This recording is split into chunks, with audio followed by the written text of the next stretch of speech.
We know that work can be a deep source of meaning in our lives, but the research shows that 30 to 50% of us are deeply dissatisfied with our work. So if we can improve our own working lives and then help other people in our organizations, we can make a huge contribution to well-being. I'm Tom Morin, and I speak, write, and consult about making work meaningful and leading in critical moments. My own working life started in the military. Serving your country and being a military leader is meaningful and important work, but I always felt that I wasn't doing the work I was meant to do. One day during my deployment in the former Yugoslavia, there was a mortar attack. In moments like that, your training kicks in, you take cover, and as soon as the shelling stopped, the first thought I had was, I don't want to die immersed in a career that wasn't right for me. I wanted to start a new working life. I eventually went back to school and I landed a nice, safe corporate job. I was managing large projects, I was leading teams, but I still felt like something was missing. To fill that void, I began rock climbing and ice climbing, and I began to travel the world to climb bigger, more difficult mountains. But climbing changed for me at 18,000 feet on a mountain in Peru. I actually stopped breathing for a moment and I thought I was going to die. Climbing had been my escape from work, but I didn't want to climb anymore. That was a turning point in my life. I could have become depressed, but instead I got curious. I started reading about work and how we make meaning in our lives. Well, one graduate degree led to another, and I eventually started consulting and coaching. There's a lot of great solutions out there to improve things like organizational functioning, making work meaningful, and leadership. But a lot of those solutions really prioritize the organization and not the individual. I find that when we focus on the uniqueness of each individual, that's how we move organizations forward and improve leadership. If I've learned one thing, it's that life is short and we're going to spend so much of our short life working. We need to get work right.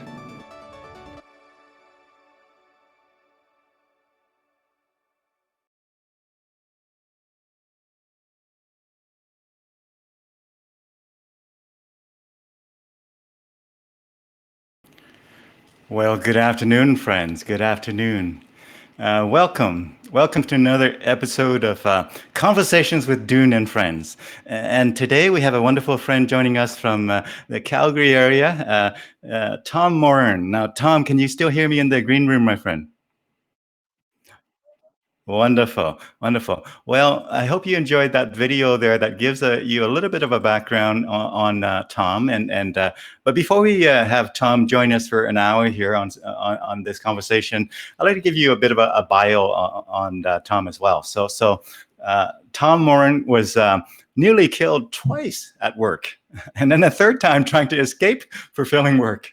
Unfulfilling work, that is, unfulfilling work. He was shelled in the former Yugoslavia and just missed being crushed by an industrial accident and was survived oxygen deprivation and high on mountain in Peru.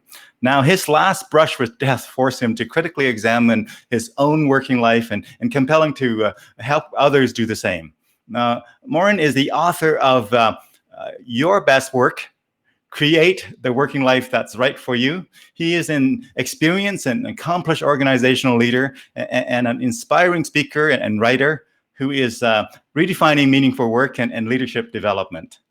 After a military career, Tom became a project manager and a people leader in multinational corporations. And toward the end of his 2-decade corporate career, though, he co-founded Work Innovation Partners, and now provided consulting and coaching services through Work Feels Good.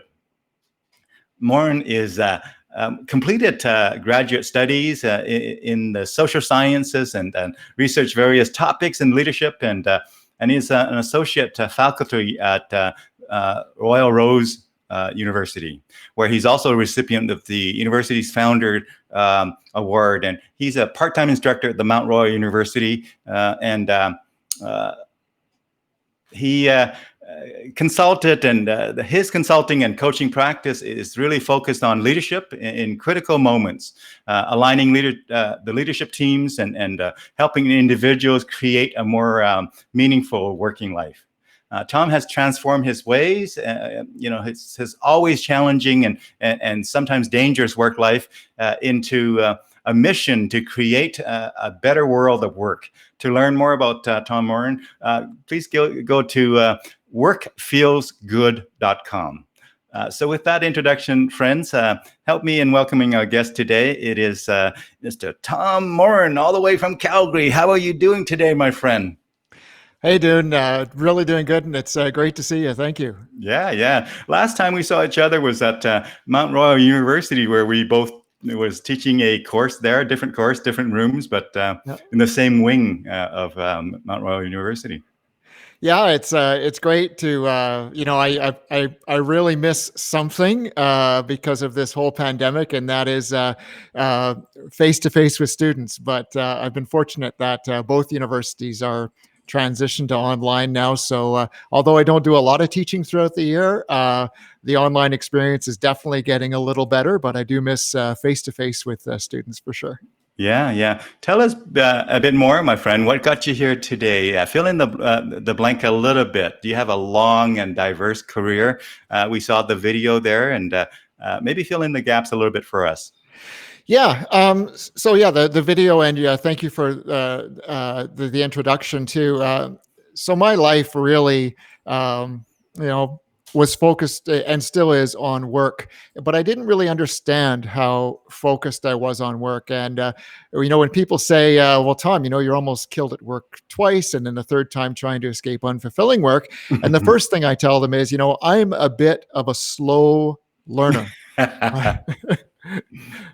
So what I mean by that, when I say that, is it took me a while to figure out what was happening, because each time I almost got killed. The first two times, with people come, the first time was getting shelled when I was in the military in Yugoslavia. We were serving there, and it's very hostile. On my tour alone, my battalion lost 4 soldiers. On that day when I was shelled in our compound, nobody was injured, nobody was killed, but it was terrifying. And you're trained for it, though, as a soldier. That's what you do.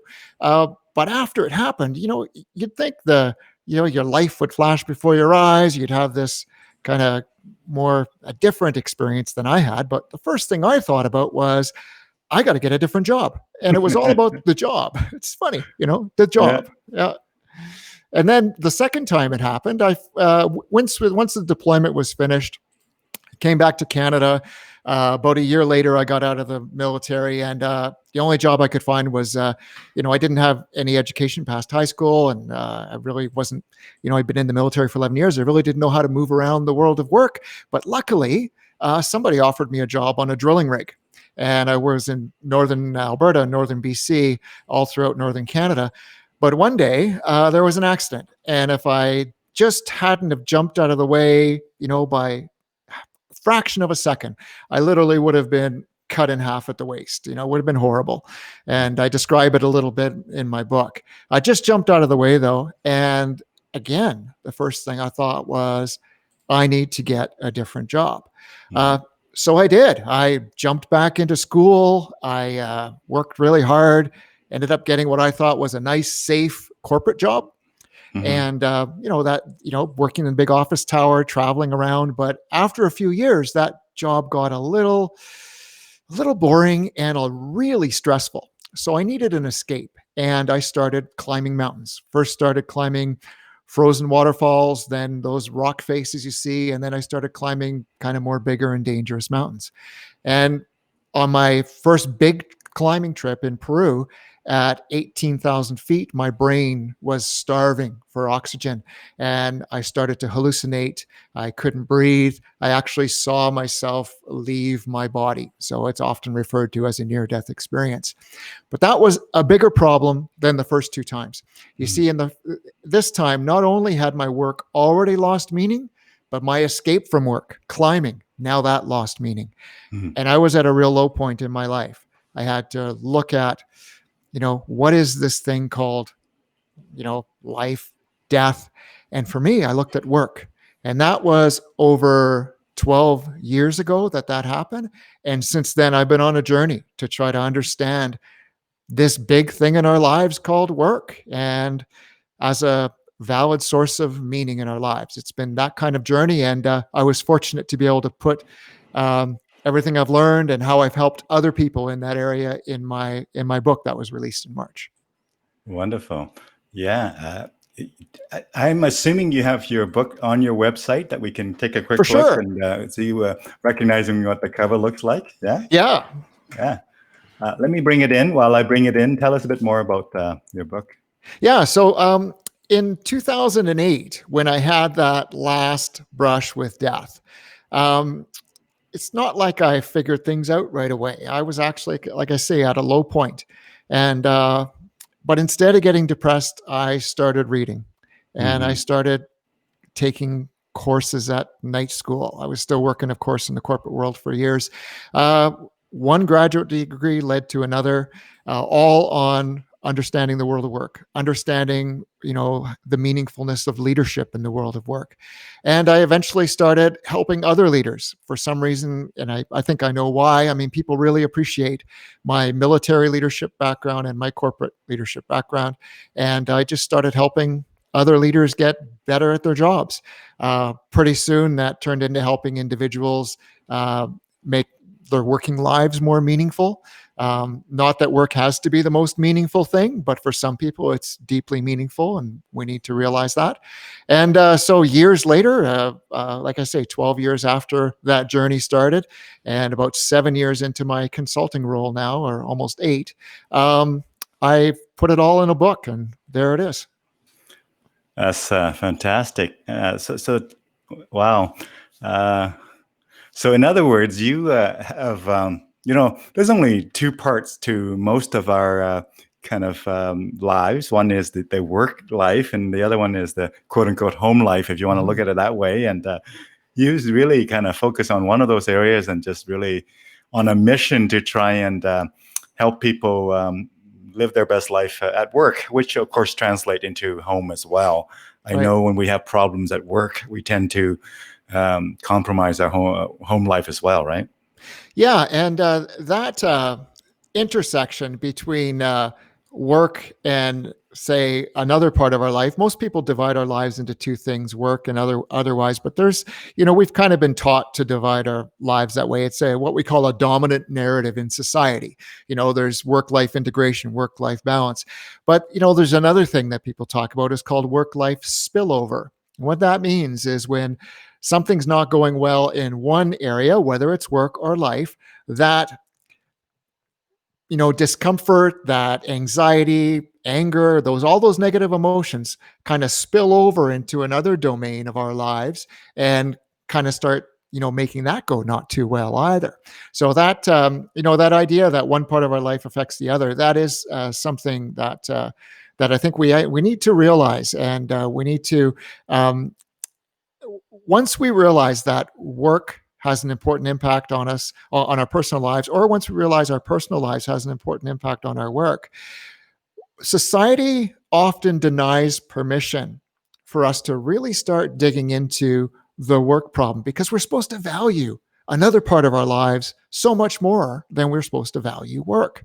But that's another thing that society just teaches us. And what I try to do is, pull back from that. Let's not be judgmental.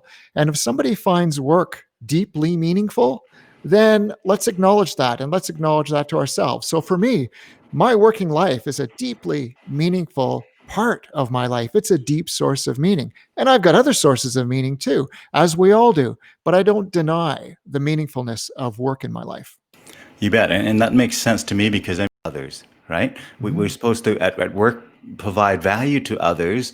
And that's how society and that's how humanity work. Mhm. If nobody works to provide value to others and we're just all selfish and just satisfying our own needs, Mhm. then we don't really have a society that the way we know it, right? So because it's a key part of society and key part of really providing value, the question is, do you provide value while being, kind of feeling the drudgery of basically the pains and agony of work, or do you provide value while also receiving joy in doing your work? Is what I'm hearing. Mhm.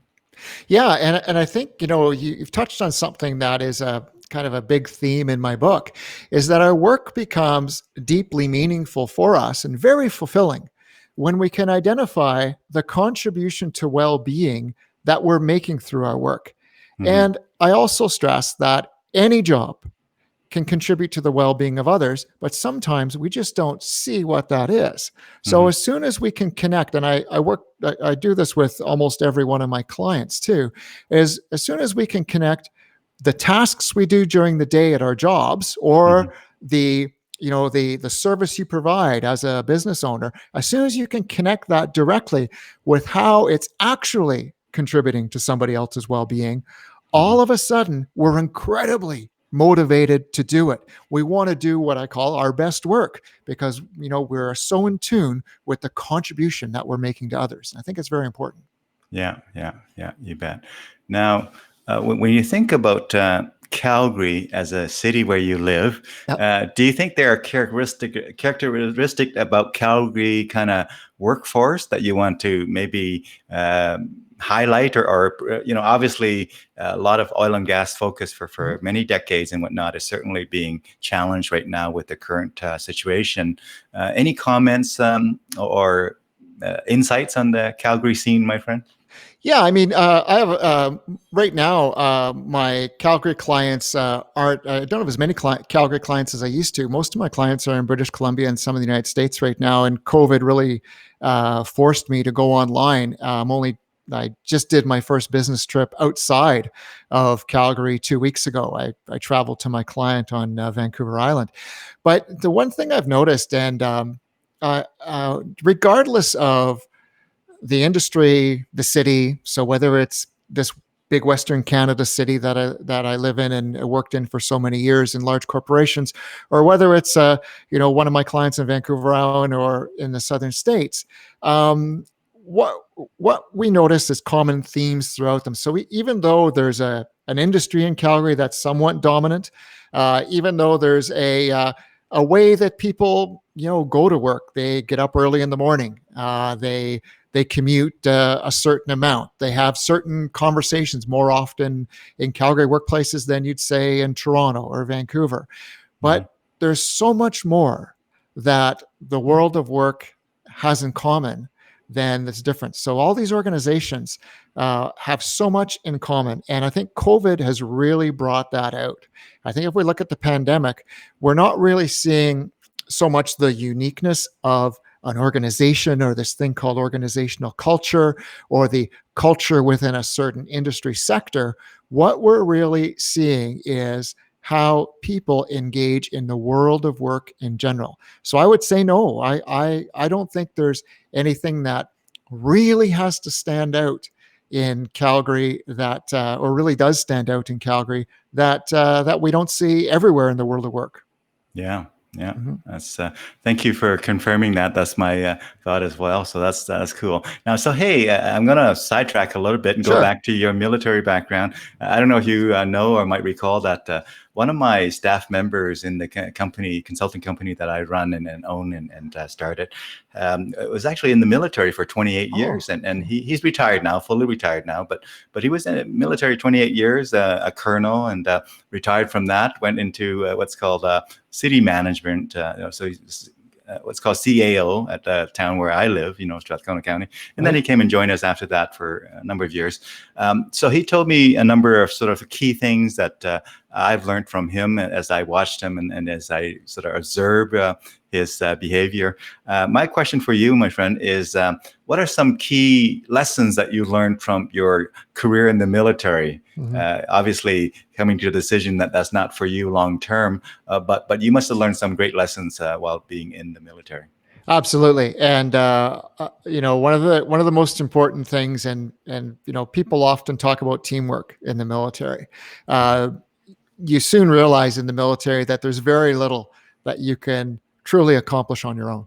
You realize that it's critical that you have the right relationships and the a right understanding. So understanding what other people can do and building relationships with them so you can all accomplish huge goals as a team. So number one is teamwork. But teamwork is often not enough. The other thing that I found is the most successful, or probably the most effective enabler of success, is optimism.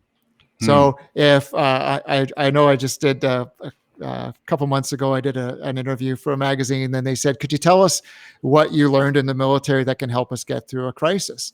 And I said two things: optimism and hard work. Hmm. And that sounds easy. You say, okay, I'll be optimistic and I'll work hard. Well, the challenge there is both optimism and hard work are really built on a foundation of courage. It takes courage to be optimistic. It doesn't, in my mind, it doesn't take too much courage to be pessimistic, to think things aren't going well. But when I'm optimistic, I'm putting myself out there and I'm saying, I am going to courageously step forward because I see a better future. And then it actually takes courage to work hard, because when you start working hard and you start creating change, you quickly realize how much more there is to do, Yeah. how big the barriers are. And it takes courage to get up every morning, to work hard, and to be optimistic about the future. So what I say in the military that taught me to get, to move through this career that I've had and to keep moving forward is optimism and hard work. You bet. Mm-hmm. Again, I would echo that sentiment and probably round it out a little bit by saying those lessons there are learned by anybody who's done what I call high level of performance in any field of life. Yeah. In order to get to that high level of performance, whether it's in the military, whether it's in sports, whether it's whatever, these are the same lessons that we have to learn, right? Yeah. Yeah. Yeah. It's, whether you're a successful business owner, whether you're an Olympic athlete, wherever you reach the top of your profession, and you're truly doing, it's one thing to do well financially, but it's another thing to really build something that provides value, like you've said, and contribution. That, like you say, that is a top performer. And I think you learn along the way all that courage and hard work. Yeah. I'd be curious if you observed the same thing. I've observed that in any field of life, to go from kind of what I'm calling novice to intermediate, you really hone a lot of what I call perishable skills that are going to be, specific to that thing. So let's say skating. I'm going from novice to intermediate skating. I'm learning stuff that are, specific to skating versus I'm going from novice to, let's say, intermediate badminton or tennis or whatever. They seem to be quite different, and somewhat they are. But I look at anybody who goes from, what I'm going to call intermediate to expert, or expert to just fantastic, then they actually are really honing all of the transferable skills such as you mentioned, skills such as hardworking and such as courage and confident, and all those things that are highly transferable. That'll be kind of like a person learning how to play 45 instruments, but only play Mary Had a Little Lamb on each one of those instruments. I don't know how much kind of transferable skills that they really have honed. But if they only play one instrument and they play at the world-class level, I know that they've learned a whole lot of transferable skills. Yeah. And, we'd all love to be that expert at the top of our field and be that, that Olympic athlete, that world-class, guitar player that's on stages in front of 100,000 people, all those things. The global expert in a certain field. But I'll also mention that, talent goes a long ways too. So but the challenge is, there's a great quote out there, and I wish I kind of reviewed it before this interview, but talent is never a substitute for hard work. Right. So, for people to go from novice to, say, intermediate, they can work at that and they can get there.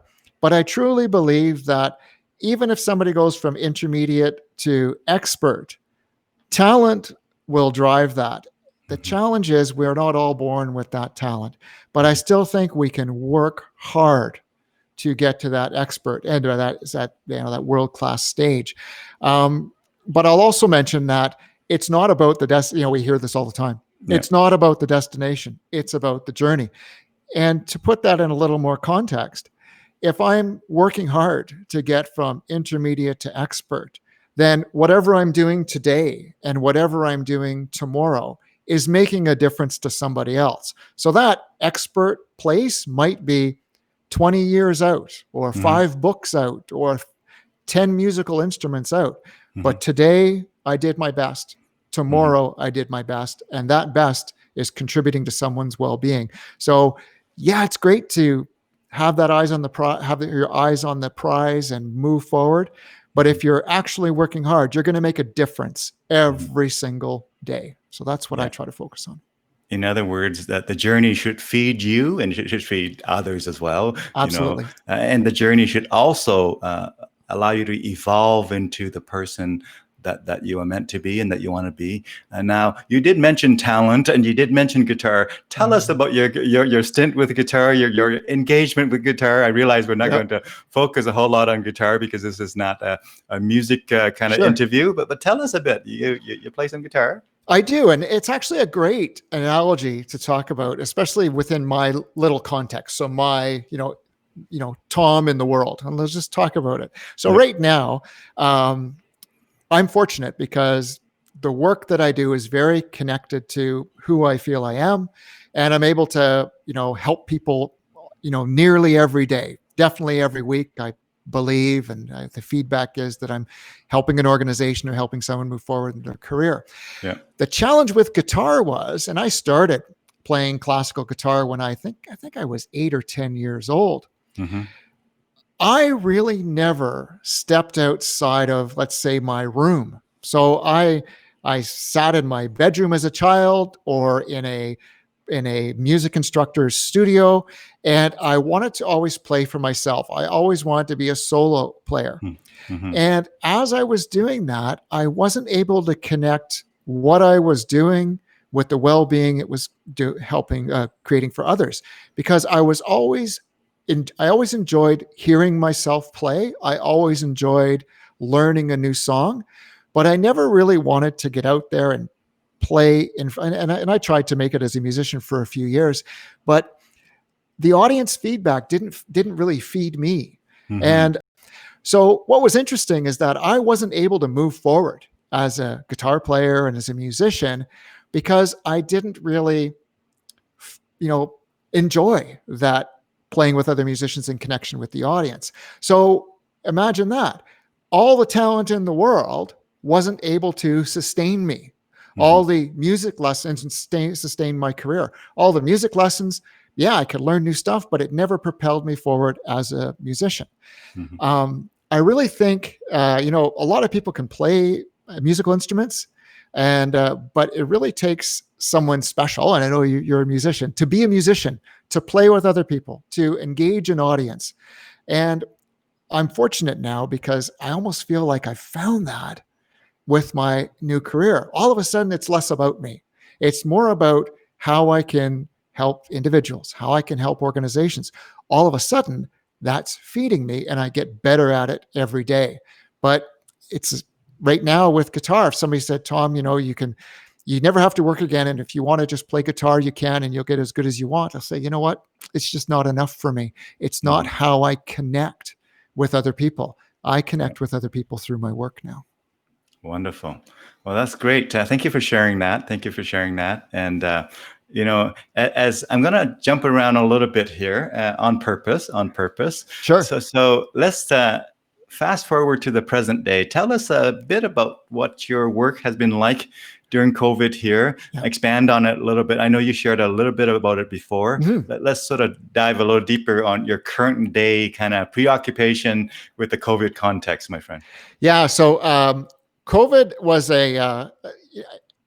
obviously it's a huge adjustment for everyone. And what I find fascinating is when I ask similar questions like that to my clients, it's like, walk me through how COVID impacted you and how you're being impacted now. So for me, I want to take you back to mid-February.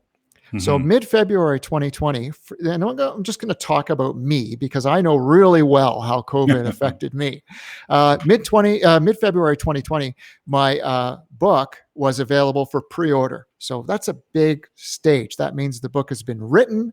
It's had a fantastic publisher, and it's ready to go out to the world.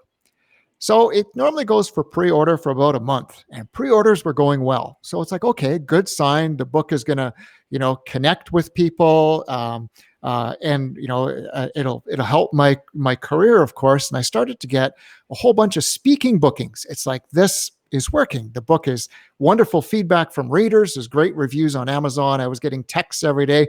People were texting me holding up their copy of the book. I thought, oh, thank you for pre-ordering my book. That's fantastic.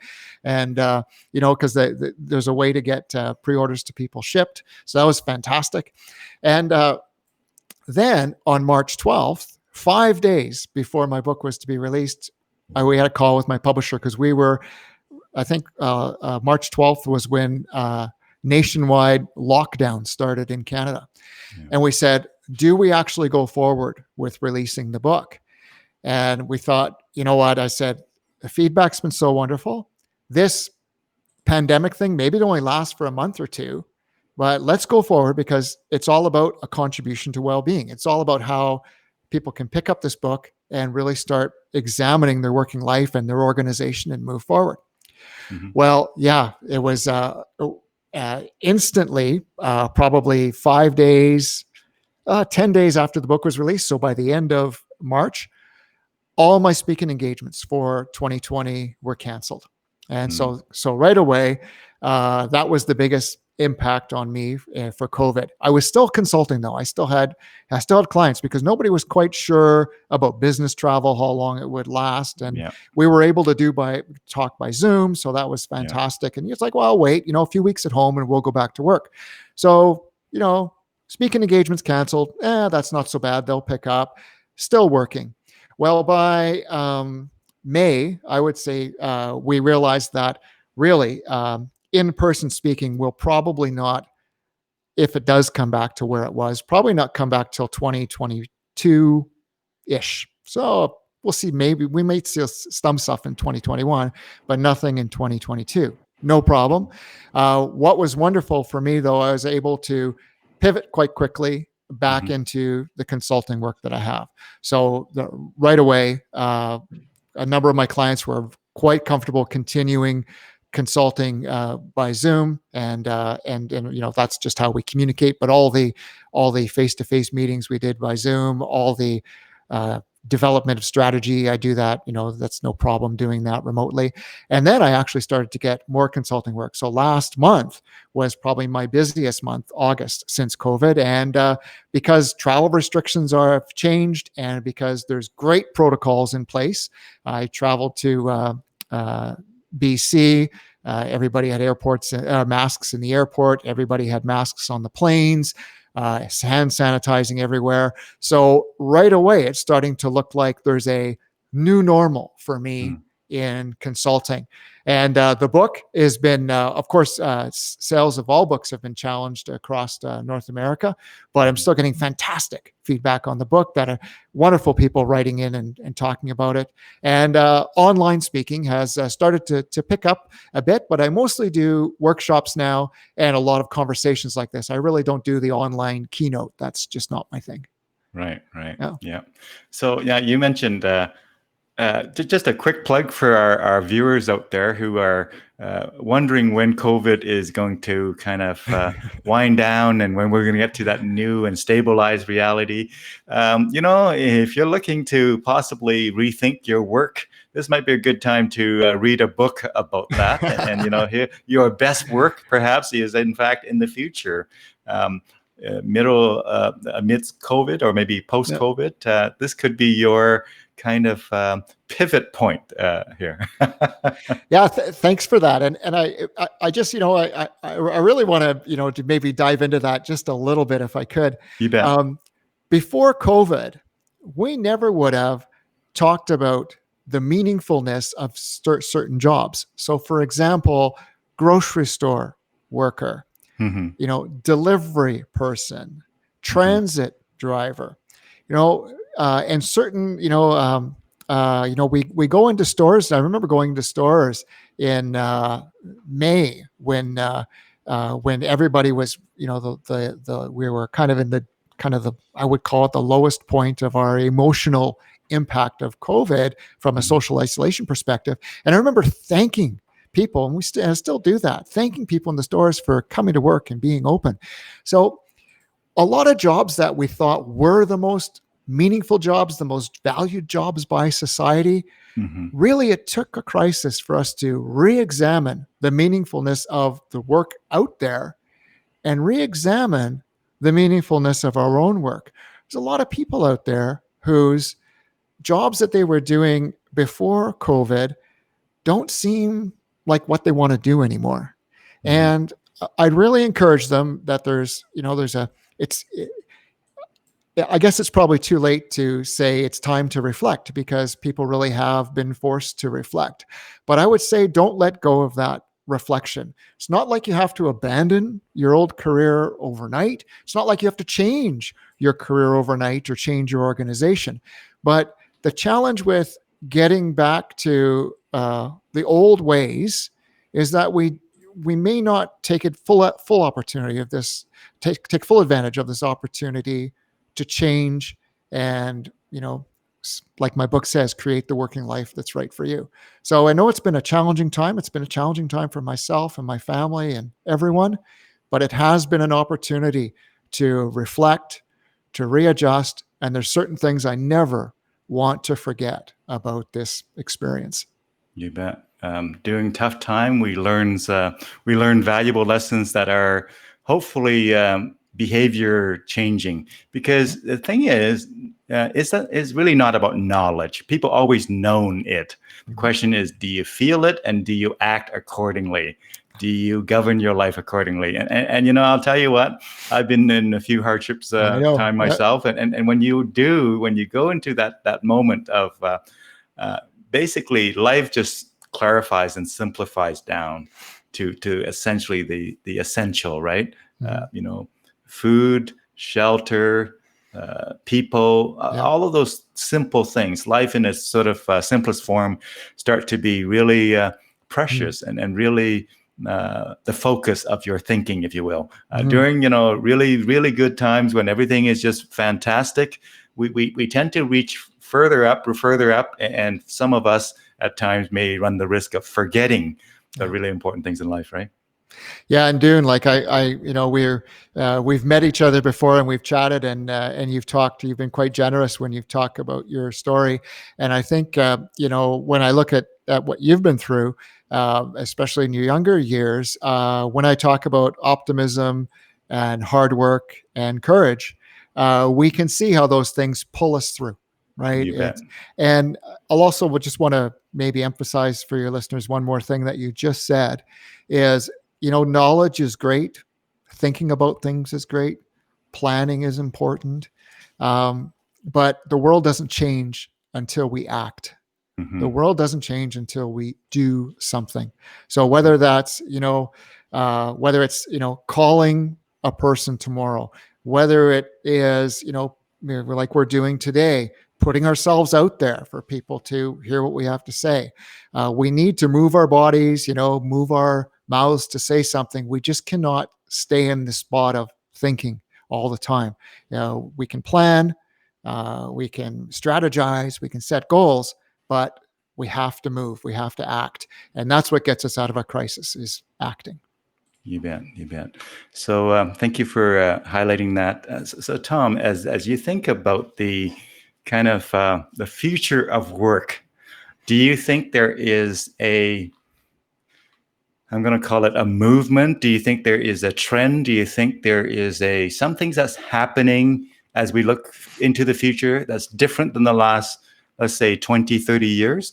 Or do you think we're still on the same old, and we need to be shocked out of it yet? What's your thought on the future as it relates to work, and in particular, meaningful work that people are energized about, and work that's not killing us physically and intellectually and spiritually? So I'll just start with the same comment I always make when somebody asks me about the future of work. And it's, nobody can predict the future of work. We can, and with any accuracy, we can throw out 20 ideas of what the future is going to look like. And yeah, maybe one of them will hit, but I can't tell you, and nobody can. I mean, I talk to a lot of people about, the future of work nearly every week. But there's one thing that's always true. And there's a great, fantastic book out there by Richard Dawkins called The History of Work. And it really starts when the first trading happened among Stone Age humans. And it goes right through our industrial revolution into where we are today. The future of work has always been in step. So how we experience our working lives, whether that's whether we have a job where we work for somebody else, or whether we start a business, or whatever we do, the experience of that, so how we feel about it and how we do it, has been in step every year, every decade, every century with technology. So as technology changes, as what we call industrialization, and so there's more and more of what we call a built environment for humans, that changes how we experience work. So if somebody says, well, how do I know what work is going to be like? Well, it's your work will adjust as technology changes. And, when we look back on COVID, we say, okay, well, there's more people working from home. Great. But we actually, that was one prediction for the past 10, 20 years, but nobody imagined working from home would be like it is today. We all thought it was what we call the gig economy, which is you get one little piece of work and you do it out of your home office. But we never imagined running entire multi-billion-dollar businesses through, one or two video conferencing platforms and connected to shared drives. I mean, this is something that if somebody would have said that 5 years ago, that with that specificity, they would have been wrong. So, a long way to answer your question is, how do I think things will change? I honestly don't know. All I know is that it will continue to change, and there's never been a same old, same old. So the one thing that's true about the world of work that changes every year is it's become, physically and mentally healthier for us. Yes, there's a lot of stress. Yes, there's a lot of occupational disease. But if we look at the history of work going back hundreds of years, we are healthier today. So number one. The other thing that's improved is the way work contributes to our working lives. So over the past, if you look at the UN studies, there's absolutely, there's a huge gulf between rich and poor in the world.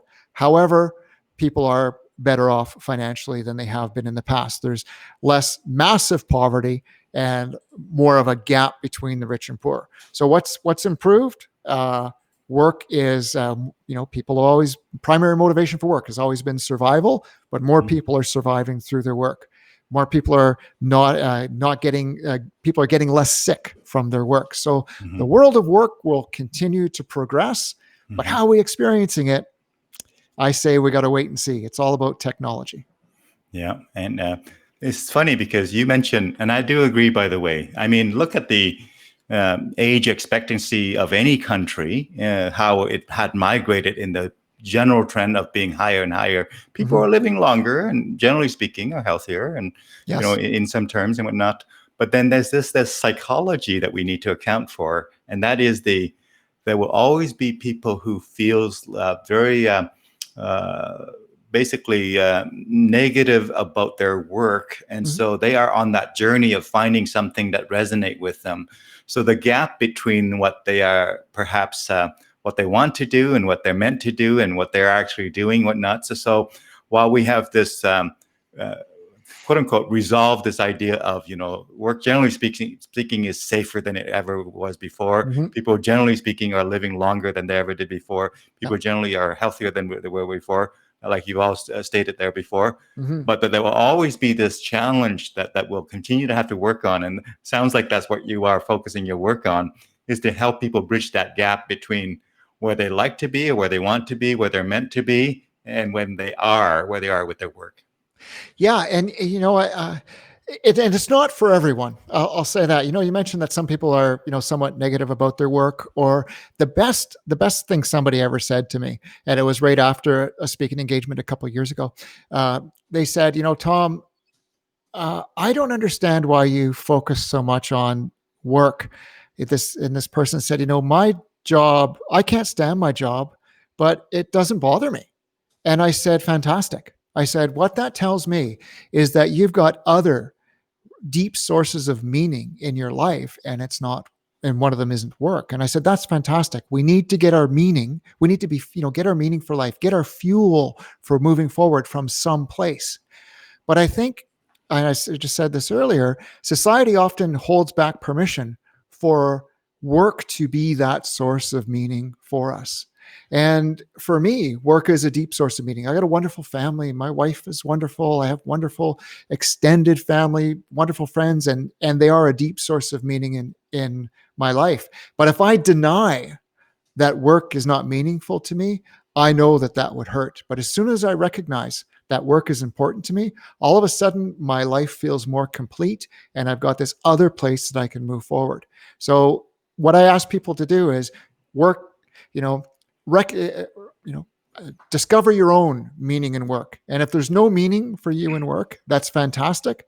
But, be honest about it. If you say, hold on, my work is deeply meaningful. Just one more thing I'll mention is after one of my last speaking engagements before COVID started, in front of a large audience, so you step off the stage and you kind of sit in the audience sometimes, and then you mingle afterwards. And this person came up to me at a breakout, like a coffee break, and said to me, I never gave myself permission to really love my work, and your talk enabled me to do that. So it's all about claiming that permission to find meaning in your work if you feel you weren't able to do that before. Yeah.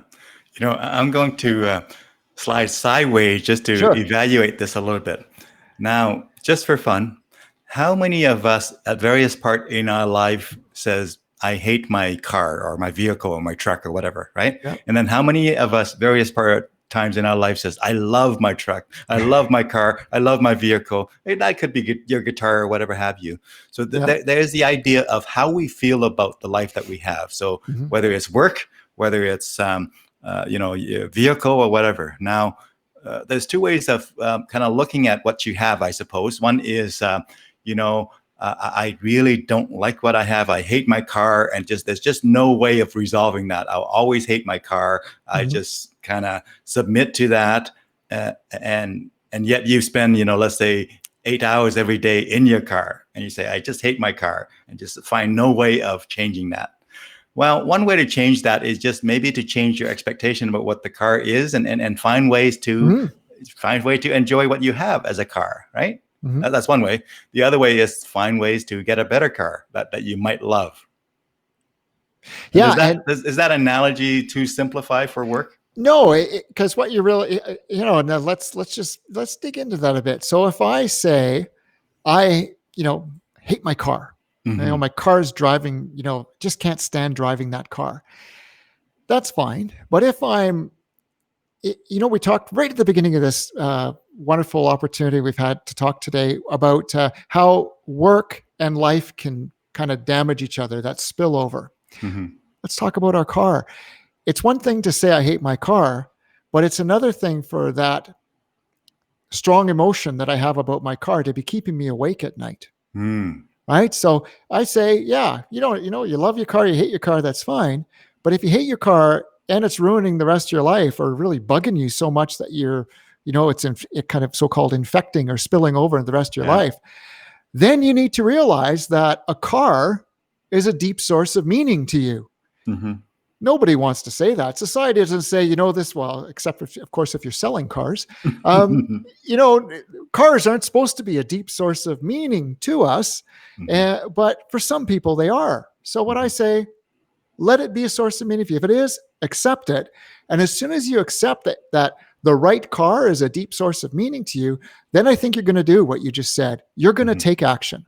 You're going to take action to either improve your relationship with the car you have or get a better car because you've realized I got to do this because it's important to me. You- But society, unfortunately, says, you're not supposed to feel that strongly about your car. You're not supposed to feel that strongly about your job. What you're supposed to feel strongly about is contribution to your community, your children and your family. And it's like, I feel strongly about all that, but I also feel strongly about my work the same Mhm. way somebody else might also feel strongly about their car. Yeah, you bet. Yeah. Absolutely. So I think that the key thing is to understand the impact of that decision. If Yeah. you decide to let that aspect of your life, whether it's work or car or anything else, spill over, as you said, Mm-hmm. spill over and negatively impact other aspects of your life, then you should first recognize that's what is happening. Okay, I don't like my work. I hate my work. And somehow that Yeah. is now impacting my marriage. And that's Mm-hmm. impacting my ability to be a good father to my kids. That's impacting me from, preventing me from being a good friend and just a good company to other people. Mm-hmm. I need to first recognize that. In the business world, as you've done several degrees, this thing called the root cause analysis. Mm-hmm. Just a fancy term to say, that the way that work is resonating with you, well or poorly, is Yeah. actually affecting other aspects of Right. your life downstream from that. So then, Mm-hmm. if you just address that, you might have a better life. Yeah, root cause analysis, another great, framework or lens to see this through. What's the root cause of my negative emotions? My unhappiness, whatever we want to call it. And it's all our lives need to be meaningful, and Hmm. we need to grab that meaning wherever we can. If it's our family, if it's our community, if it's our motorcycle, our car, or if it's our work, and it's unique for each person, and we can't judge somebody because where they get their meaning. Of course we don't want people harming each other. We want to raise wonderful children, we want to have strong communities, and we all do that. But I'm also allowed to say my career is a deep source of meaning for me. And once I recognized that, I finally started doing something about it. Because when I was almost killed, the first two times, at work, and then the third time trying to escape from unfulfilling work, I refused. I didn't refuse. I didn't even recognize how that it was, my drive to find a career that was putting me in, unconsciously in harm's way all the time. But as soon as I tried to find this connection between work, life, and death, I thought, oh my God, work can be a deep source of meaning in my life. And I'm going to engage in that differently because I almost got killed 3 times doing it. So I better make sure I'm doing the right thing. Yeah, yeah. And tell us about, I just brought this up here and I want to highlight it a little bit. Tell us about the blogging that you do Sure. these days to kind of have conversations about that with your readership. Mm-hmm. I'm just going to make it maybe a little bit larger here. Tell us about this. Sure. So the blogging I do is really just I look at it as tools. So there's two places on the website. Almost every blog you'll see really helps people either up their leadership game, run better organizations, or transition their career to something that's more meaningful to them. So there's really 3 blog topics, and I always slow down in the summer because there's you always want to make sure you're reaching the most people you can, and people tend to disengage a bit from social media in the summer, which is fantastic. So Mhm. I think the last blog was May or June, and the next one's coming out tomorrow, actually. So Yeah. the blogs are just my way of continually putting out options for people to discuss, and it goes out through my social media and my mailing list. Yeah, I love putting out the blogs. The other thing that a lot of people can do is right beside the blog section to the left, there's a resources tab. And that's where I put free resources people can download. There's a free book there. There's some posters that people can have on their tablets or next to their desk if they want to print them out. And yeah, they're all just tips on how to, up your leadership game, run a better organization, change your organization, and change your career. And it's a lot of fun. I enjoy the writing. Cool. Wonderful. So is there another book on the horizon, Tom? Absolutely. Yes. I'm really excited about. So the last book that came out was actually my second book. Back in 2005, when I was immersed in mountain climbing, I wrote a book on climbing safety, but Mhm. it's out of print now, and my life really has changed. So Mhm. the last book that came out in March, Your Best Work: Create the Working Life That's Right for You, that really focused on our individual careers, how we experience our working life. But like I say, how I got started in all this consulting and coaching was because of my military and corporate leadership experience. So I've already completed the interviews for the second book, and that'll be out in 2022. And it really is all about helping leaders succeed when it matters most. Mhm. And when it matters most is when the stakes are high and you can't make a mistake. And of course, we've seen that. We see that in the world of work. My experience of it has been in the military. My clients, their experience of it the people I interviewed for the book, their experience is in first responders, critical healthcare, things like that. And they've just given us some amazing insights. So really excited about that. Yeah, so I see that you've been on a number of media kind of interviews and things like that. Sounds like you welcome this format and this engagement in the community. For So, sure. folks out there, if you wanted to have Tom visit your podcast or show or interview, or I don't know, CTV, CIBC, whatever have you, you know what Tom's about. So reach out to him. Thank you. He's not hard to find on the web. I hope that's a good thing. So tell us, my friend, as we wrap this up here, the hour long conversation, what I'm going to do is, first of all, let me ask you, were there areas that you want to talk about that we haven't gotten to that you wanted to bring out before we wrap it up here? Well, I think the one thing that I always just love, contributing however I can. So whatever somebody's interested in, and I love chatting about that. But what I'd like to acknowledge, if I could, is what you're doing here, and just from an engagement perspective, I think during COVID we've seen how reconnecting and Hmm. strengthening connections with Yeah. people is so incredibly important. And it's a lot of work. It's one thing to say, you know what, I'm going to, post on social media, or I'm going to do a podcast, or I'm going to Yeah. do, Facebook Live, but it's a lot of hard work. And but I want people to remember that, and I think you're getting close to 100 of these, if Hmm. I'm not mistaken. Yeah. Um, that's a lot of hard work, but everybody can start with one. You can Hmm. start with one, and you can learn the technology along the way. And it's not so much about getting the podcast out there. It's about a wonderful opportunity like this to sit down and chat with people and to Hmm. form that connection, to strengthen that connection. So I do that through my consulting work, through the writing and social media work that I do. And I just like to acknowledge that doing it like you have here, Hmm. through Facebook Live, and there's other people who do podcasts.